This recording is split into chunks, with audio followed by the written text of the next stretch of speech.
Dan, glad to have you with us.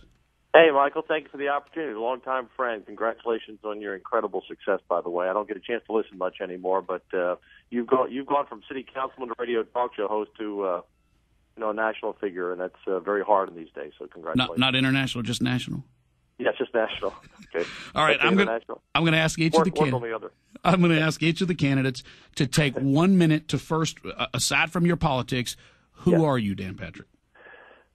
Michael, I've been in Houston since 1979. As I tell folks, I'm a Christian first, conservative second, Republican third. I believe if our party ever turns our back on the values of God, the words of Ronald Reagan, or the love of country, as John Wayne would like to say, that our party is finished. And we're in a battle, Michael, not just against Democrats, but against some very soft R's who think that we're wrong on those issues, or border security.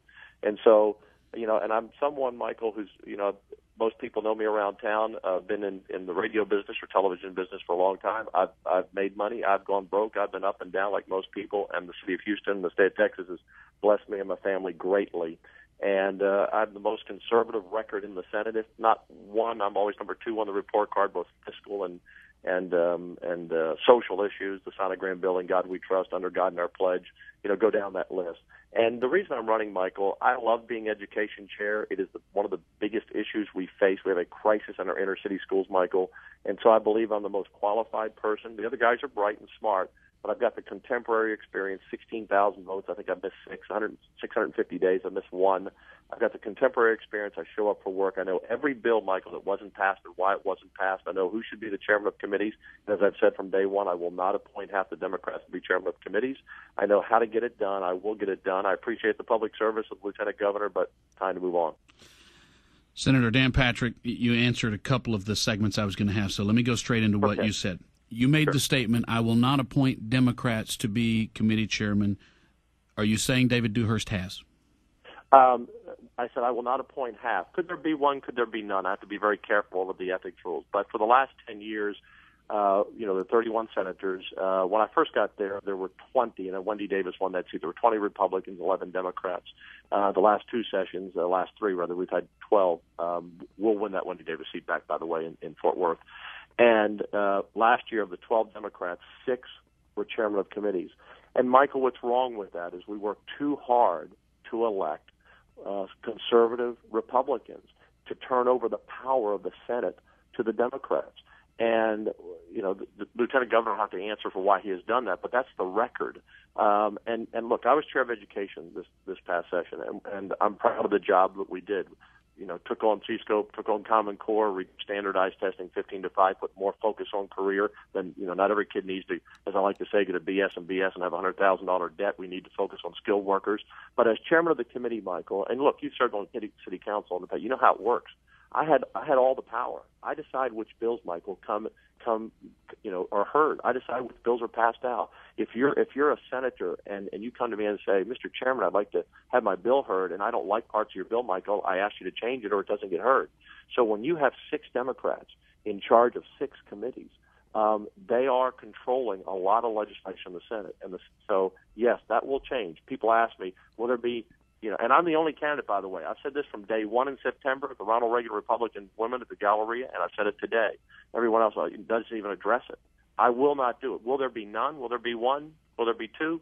Again, I have to be very careful of the ethics rules. But let me say this, Michael. But you are saying that David Dewhurst has appointed multiple Democrats. Well, you can look at the records. Yeah, last session he had chairman of committees that were Democrats for Veteran Affairs, Criminal Justice, Open Government, Government Organization, Jurisprudence, and Intergovernmental Relations, which is actually a committee that no one knows about. It's one of the most powerful because it decides all local ordinances.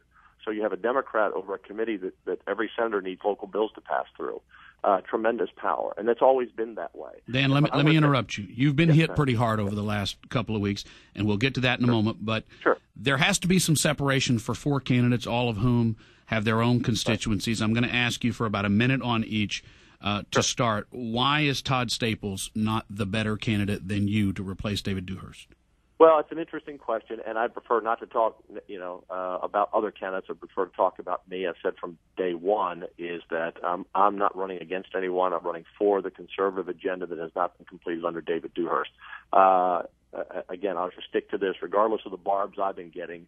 I'll talk about people's records. I'm not going to talk about personal lives. Yep, let's talk about their records. Okay, let's talk about the records. 3 key votes that, you can check it for the record. In 2001, Todd voted to give driver's license and in-state tuition to illegals. In 2003, he voted for a Mario Gallegos bill to give free health care, not emergency, all free health care. He voted for the franchise tax. He voted for the, I believe, the Trans-Texas Corridor. That could be correct and all that. I didn't have this in my notes here. I'm doing it from memory. But I think, look, anyone can cast a bad vote. I like to think I haven't cast many. But when you cast 3 votes for in-state tuition, driver's license, and free health care, and then talk about I have a 6-point plan to secure the border, your record, Michael, is what matters. We've been supported by virtually every Tea Party group and conservative group, not everyone, but probably 90% of the major ones in the state. People, Joanne Fleming, Julie Turner, the Lennons, the people in Fort Worth, in Lubbock, everywhere. And they like all of us.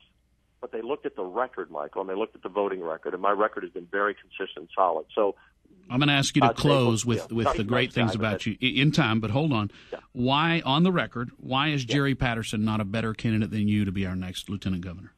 Yeah. And I like Jerry, and I'm disappointed with him hiring a detective to go after me. I think that's a pretty strong statement. I would never even think of, I don't care about those things. And if that's your campaign, to hire a detective to look back 30 years in your life, to try to find a nugget, if that's the best you've got, I think that says something about your leadership and how you would lead. But in Jerry's case, he is for, we were in Fort Bend last week, and he argues that he's not the amnesty guy. But in Fort Bend, at the Chamber of Commerce, he said on the record in the debate that it would be foolish not to consider amnesty. Michael, we have a border crisis in our state, and I'm criticized by calling it an invasion, but that's what it is. And you have to have a lieutenant governor who's going to be very firm on that, Michael. 1,134,000 people from 2006 to 2012 across our border that we caught in Texas. We think we get 1 out of every 4. That means 4 million got through. From 2008 to 12, Michael, we arrested 141,000 illegal criminals, not people working, with 4 speeding tickets. Hardened criminals, Michael. We charge them. Dan, hold, because this is important. That words have meaning. Yeah. Did Jerry Patterson say that it would be foolish not to consider amnesty? Did he say that word? I stand on the record. I don't know if it was videotaped or not, but that's what I heard. He said it's foolish not to consider amnesty, and he's talked about amnesty is an important word, and that's why I get to that. Dan Patrick, can you hold with us for just a moment? Yes, sir. Sure. Do you want to take us to break? You're an old radio guy. Okay, we'll go to break, and it's an honor to be on KCRA 740. Fun stuff. More Dan Patrick coming up. The Michael Berry Show. Michael Berry Show.